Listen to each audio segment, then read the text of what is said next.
यूपीआयद्वारे होणाऱ्या पैशांच्या व्यवहारांवर कर लागणार. अर्थमंत्री निर्मला सीतारामन यांच्या सुधारणा विधेयकात उल्लेख. 2000पेक्षा जास्त रकमेच्या व्यवहारांवर कर लावण्याचा विचार. पुणे नाशिक महामार्गावर भीषण अपघात. पुण्याकडे येणारी वाहतूक ठप्प. पुण्याला जाणारा कंटेनर डिवायडर तोडून विरुद्ध दिशेने जाणाऱ्या ट्रकला धडकला. कोल्हापूरच्या सुर्वे नगरात बंद घरात स्फोट. जिलेटिनचा वापर करून स्फोट केल्याचा संशय. आजूबाजूच्या परिसरातील घरांचंही नुकसान. स्फोटात कोणतीही जीवितहानी झालेली नाही. महिन्याभरात साखरेचे दर 12 ते 15 रुपयांनी वाढले. साखरेची प्रति किलो 52 ते 55 रुपयांनी विक्री. उत्पादनातील घट आणि वाढत्या मागणीचा परिणाम.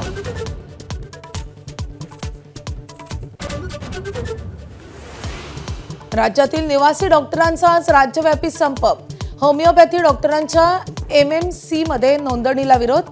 12,000 डॉक्टरांची ओपीडी बंद.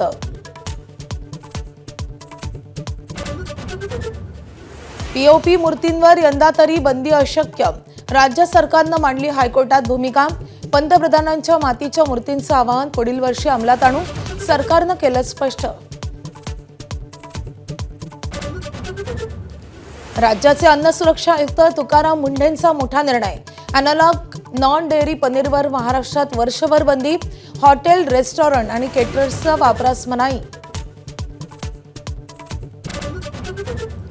शिवसेना पक्ष आणि चिन्ह शिंदेंना देण्याच्या या निर्णयावरील याचिकेवर आज सुप्रीम कोर्टात सुनावणी. धनुष्यबाण चिन्ह गोठवणार का? कोर्टातल्या सुनावणीकडे लक्ष. 2009च्या लोकसभा निवडणुकीत वसंत डावखरेंच्या बदनामी प्रकरणी कल्याण कोर्टात उद्धव ठाकरेंचा जबाब नोंदवणार. व्हिडिओ कॉन्फरन्सिंगद्वारे ठाकरे हजर राहणार. काँग्रेस जनता पार्टीची आज सकाळी 10 वाजता संभाजीनगरमध्ये महत्त्वाची बैठक. भविष्यातील अजेंड्यावर चर्चा होणार. अभिजित दिपकेंच्या घरी बैठकीचं आयोजन. एबीपी माझा, उघडा डोळे बघा नीट.